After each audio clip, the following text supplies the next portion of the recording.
राधे महाराज जी आपके वचनों को सुनकर भक्ति मार्ग पर चलने का प्रयास कर रहा हूँ। आपके श्रीमुख से सुना है कि एक ऐसी अवस्था आती है जिसे प्राप्त करने के बाद फिर कुछ पाने की इच्छा नहीं रह जाती, कुछ जानना बाकी नहीं रह जाता। महाराज जी, साधक ऐसा क्या प्राप्त कर लेता है कि उसके भीतर फिर कुछ भी पाने की, जानने की इच्छा शेष नहीं रह जाती? उस अवस्था को कैसे प्राप्त कर सकते हैं? ये रहस्य है, अगर समझ में आ जाए आपकी।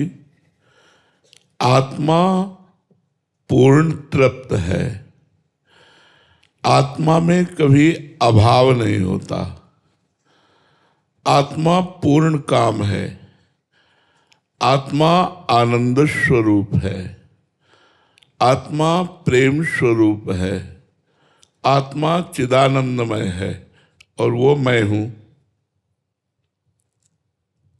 शरीर अपूर्ण है, अतृप्त है, सकाम है, नाशवान है, दुखमय है, परिवर्तनशील है, व्याधियों से युक्त है।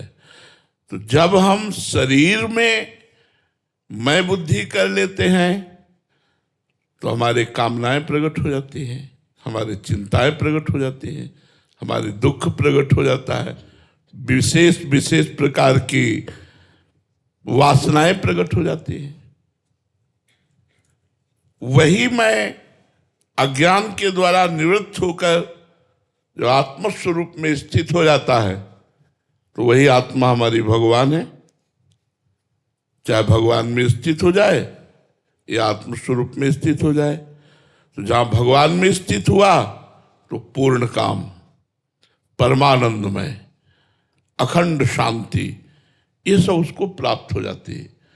अब उसे कुछ जानना बाकी नहीं रहता, कुछ पाना बाकी नहीं रहता, कोई चाह नहीं रहती, कोई सोच नहीं रहती, एक परमानंदमय स्थिति, गाढ़ आनंद। जैसे सुषुप्ति में कोई कामना, कोई स्फुरणा, कोई वासना कुछ नहीं रहती, लेकिन वो घोर तमोगुणी है। ऐसे जागृत में त्रिगुणातीत अवस्था अपने आत्मस्वरूप को प्राप्त होकर ज्ञानी महात्मा पूर्ण निष्काम हो जाता है। नहीं स्वात्मा रामम विषय मृग तृष्णाम भ्रमयति। आत्माराम पुरुष कभी विषय रूपी मृग तृष्णा में भ्रमित नहीं होता। ऐसे ही जो भगवान की भक्ति में ऊंचाई पर पहुंचता है, शरीर संबंधी भोग,